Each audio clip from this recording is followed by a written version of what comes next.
outer man not mind Jimmy Timani Nicolas Timanexi Jahenzo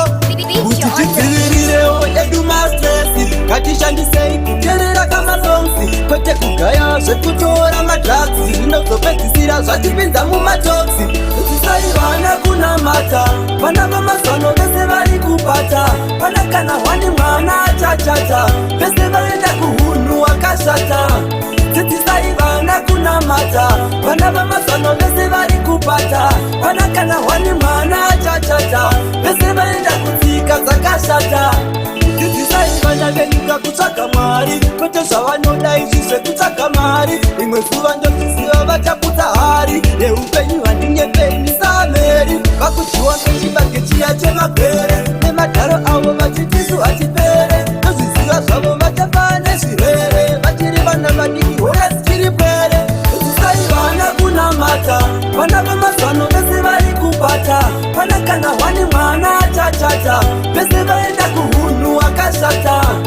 Tisaiwana kuna mata Vana vamazano vese vari kupata Pana kana wani mwana chachata Vese vaenda kutsika zakashata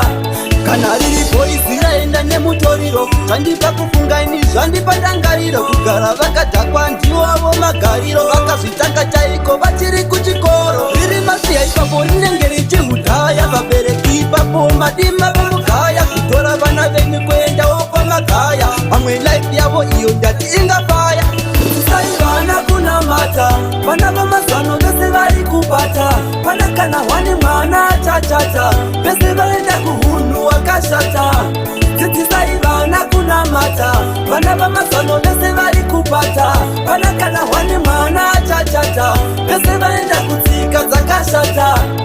Tisaiwana venyika kutsvaka Mwari Kwete zvavanoda izvi zvekutsvaka mari Imwe zuva ndozvisiva vachaputsa hari Yeupenyu handinyepenyu sameri Vakudyiwa ngechibage chiya chemagwere Nemadharo avo vachitisu hachipere Ndozvisiva zvavo vachafa nezvirwere Vachiri vana vadiki hora dzichiri pwere Tisaiwana kuna mata Vana vamazano vese vari kupata Pana kana wani mwana chachata Vese vaenda kuhunu wakashata